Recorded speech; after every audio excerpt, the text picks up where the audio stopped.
Dear student, the next Kuhne's tube experiment. आता या ठिकाणी आपल्याला Kuhne's tube experiment and aerobic respiration. So oxygen are do not present from the respiratory system of the anaerobic respiration. Anaerobic रेस्पिरेशनमध्ये त्या ठिकाणी oxygen हा absent आहे, त्याला आपण ॲनएरोबिक रेस्पिरेशन असं म्हणतो. त्याच प्रोसेसला आपण फर्मेंटेशन प्रोसेस असंही म्हणतो. Fermentation is an anaerobic respiration. During the process of the glucose is broken down partially into the alcohol and carbon dioxide is liberated. Glucose त्या ठिकाणी ब्रेकडाऊन होतं, अल्कोहोल फॉर्मेशन होतं आणि कार्बन डायऑक्साईड त्या ठिकाणी बाहेर पडतो. त्याच प्रोसेसला आपण ॲनएरोबिक रेस्पिरेशन असं म्हणतो. This is a demonstration by the Kuhne's tube experiment. त्याच याला आपण कुन्स ट्यूब एक्सपेरिमेंट असं म्हणतो. आता रिक्वायरमेंटसाठी काय, Kuhne's tube, glucose, yeast, water, cotton plug, beaker etcetera. काय करायचं आहे, कुन्स ट्यूब घ्यायचं बघा. या ठिकाणी आपण त्याला कुन्स ट्यूब म्हणणार आहोत. ते घेतल्यानंतर त्यामध्ये व्हर्टिकल त्याला फिक्स करायचं. Prepare 10% of the glucose solution in a beaker. 10% glucose घ्यायचं. Add a small quantity of the beaker of the yeast. त्याच्यामध्ये थोड्या प्रमाणामध्ये ते ईस्ट ॲड करायचं. pour a mixture into the कुन्स फर्मेंटेशन वेसल्स. त्याच्यानंतर फर्मेंटेशन वेसल्समध्ये आपण त्याला इन्सर्ट करायचं. अँड हाफ बल्ब म्हणजे काय, त्याचं अरेंजमेंट अशी करा की त्याचा जो बल्ब असेल तो मात्र अर्धा भरला गेला पाहिजे बेल्टपर्यंत, जसं डायग्राम आहे तुम्हाला दिलेलं आहे त्या पद्धतीने. The open end of the bent end a plug with cotton or cork. आणि त्याचं जो माउथ असेल ते मात्र पूर्ण आपण या ठिकाणी काय करायचं, कॉटनने पूर्ण किंवा कॉर्कने किंवा कॉटनने त्या ठिकाणी आपण पूर्ण फिक्स करायचं. या रिजनमध्ये तुम्हाला दिसत असेल डायग्राममध्ये. ओके. आणि रिझल्ट, त्याचा रिझल्ट काय बघा. The gas begin the collect upright are vessel and consequent fall in the level of the solution. काय होतं की ज्यावेळेस आपण इनिशियल स्टेज असेल बघा, इथं आपण इनिशियल स्टेज असणार आहे. सपोज या ठिकाणी इनिशियल स्टेज असेल, पण ज्यावेळेस त्याचे फर्मेंटेशन होणार आहे, फर्मेंटेशन झाल्यामुळे काय होईल की इथला जो गॅस असेल तो मात्र या ठिकाणी अपराईट म्हणजे वरच्या पोझिशनला जाईल. जसं त्या ठिकाणी वरच्या पोझिशनला जाणार आहे गॅसेस, CO2 गॅस या इथे लिहिलं आहे बघा, तर त्यावेळेस मात्र याच्यातलं जर आपण ग्लुकोज जे सबस्टन्स असेल तो सबस्टन्सचा प्रेशर त्या ठिकाणी ॲक्वायर होतो आणि ह्या बल्ब्समध्ये त्या ठिकाणी लेवलला इन्क्रीज होत जातात. So the amount from the per hour, एका मिनटामध्ये एका तासामध्ये 10% ग्लुकोजने किती अल्कोहोल त्या ठिकाणी फॉर्मेशन केलं आणि कार्बन डायऑक्साईड किती फॉर्म झालं हे या ठिकाणी आपल्याला इंडिकेट होताना दिसत असतं की आपण ते पाहू शकतो. म्हणजे या ठिकाणी बघा conclusion. Gas collecting the CO2 which can tested introducing the caustic potash in the vessel. The smell of alcohol can also detect the remaining solution. आणि ज्यावेळेस तर गॅस बाहेर पडेल तर तो आपल्याला फर्मेंटेड सारखा दिसणार आहे.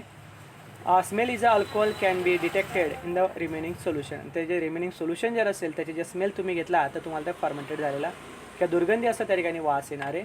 This is a similar that the anaerobic respiration is called as a fermentation in nature is being brought about the micro organism. त्या मायक्रो ऑर्गॅनिझममध्ये त्या ठिकाणी फर्मेंटेशन झालं, ब्रेकडाऊन झालं and glucose to formation from the ethyl alcohol. Ethyl alcohol form झालं, CO2 form झालं and that to formation from the 2-ATP adenosine triphosphate, phosphate मॉलिक्युलचं formation होतं. कार्बोहायड्रेट जर असेल किंवा ग्लुकोज जर असेल ते ब्रेकडाऊन होतं आणि इथिल अल्कोहोल त्या ठिकाणी फॉर्मेशन होतं. CO2 हा रिलीज होतो. त्या प्रोसेसला आपण कुन्स एक्सपेरिमेंटने त्या ठिकाणी इंडिकेशन करू शकतो. त्यानंतर पुढचं आहे isolation and incubation of the rhizobium. या ठिकाणी आपण पाहतोय बघा एक छोटासा एक्सपेरिमेंट आहे आणि शेवटच्या या ठिकाणी एक्सपेरिमेंट आहेत. आयसोलेट करायचं आहे आपल्याला रायझोबियम टेक्निकद्वारे. आयसोलेशन म्हणजे वेगळे करणे, इन्क्युबेशन म्हणजे रायझोबियम डेव्हलप करणे.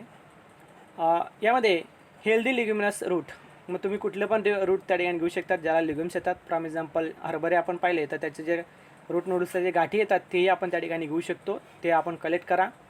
ईस्ट एक्स्ट्रॅक्ट मॅलेंटॉल अगार. आता ईस्ट एक्स्ट्रॅक्ट मॅलेंटॉल अगार, अगार हे तुम्हाला माहिती असेल, त्याचं लॉंग फॉर्म दिलं आहे YEMA, ईस्ट एक्स्ट्रॅक्ट मॅलेंटॉल अगार. शक्यतो तुम्हाला ते शॉर्ट फॉर्म म्हणून ते विचारलं जाऊ शकतं.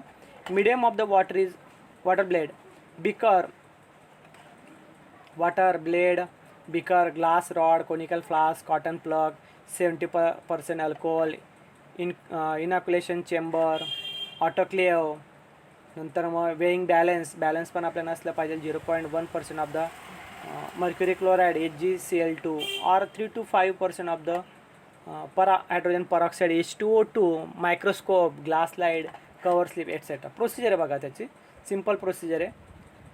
TS of noodle show the central bacterial zone which is enveloped by the nodal cortex. Rhizome is a non-motile bacterium. रायझोम एक आहे नॉन मोटाईल बॅक्टेरियम आहे, ते तुम्ही कलेक्ट करायचं. Select healthy leguminous plant. एक लिग्युमिनस प्लांट घ्यायचा, हरभऱ्याचं प्लांट घेतलं, त्याचे रूट्स घेतले, ते रूट्स तुम्ही त्या ठिकाणी थरोली वॉश केलेले. Select well healthy form pinkish nodule, pinkish असे लालसर जर असेल ते नूडल घ्यायचे. ते घेतल्यानंतर ते नूडल्स देन सरफेस स्टरलाइज, त्याचे जे सरफेस असेल ते स्टरलाइज करायचं. 0.1% of the mercury chloride for the 5 minutes. 5 मिनिटापर्यंत त्या ठिकाणी काय करायचं आहे, मर्क्युरी क्लोराईडचे जे सोल्युशन असेल 0.1%मध्ये, त्याच्यामुळे तुम्ही ते डिप करून ठेवायचं 5 मिनिटापर्यंत. त्याच्यानंतर 5 मिनिटानंतर ते कलेक्ट करायचं. कलेक्ट केल्यानंतर त्याला 70% इथिल अल्कोहोलमध्ये त्याला वॉश करायचे 3 to 4 times.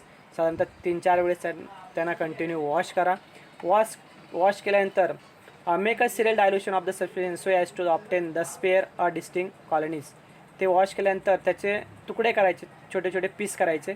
Place a aliquot of appropriate dilution of yeast extract mannitol agar medium which consist the following ingredients.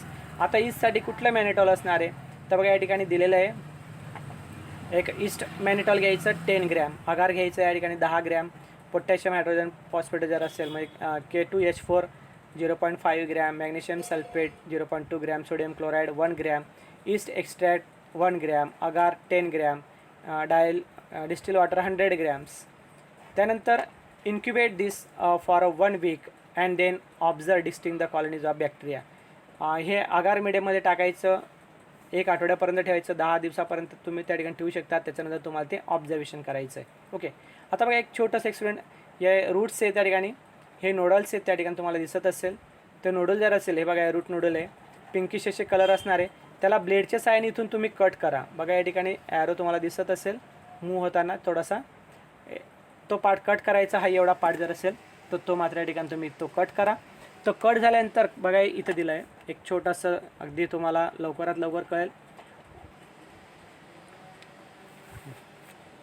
इथं आपण पाहू शकतो की wash the root in a running tap water. काय करायचं, सुरुवातीला त्या ठिकाणी रूट नूडल्स घ्यायचे.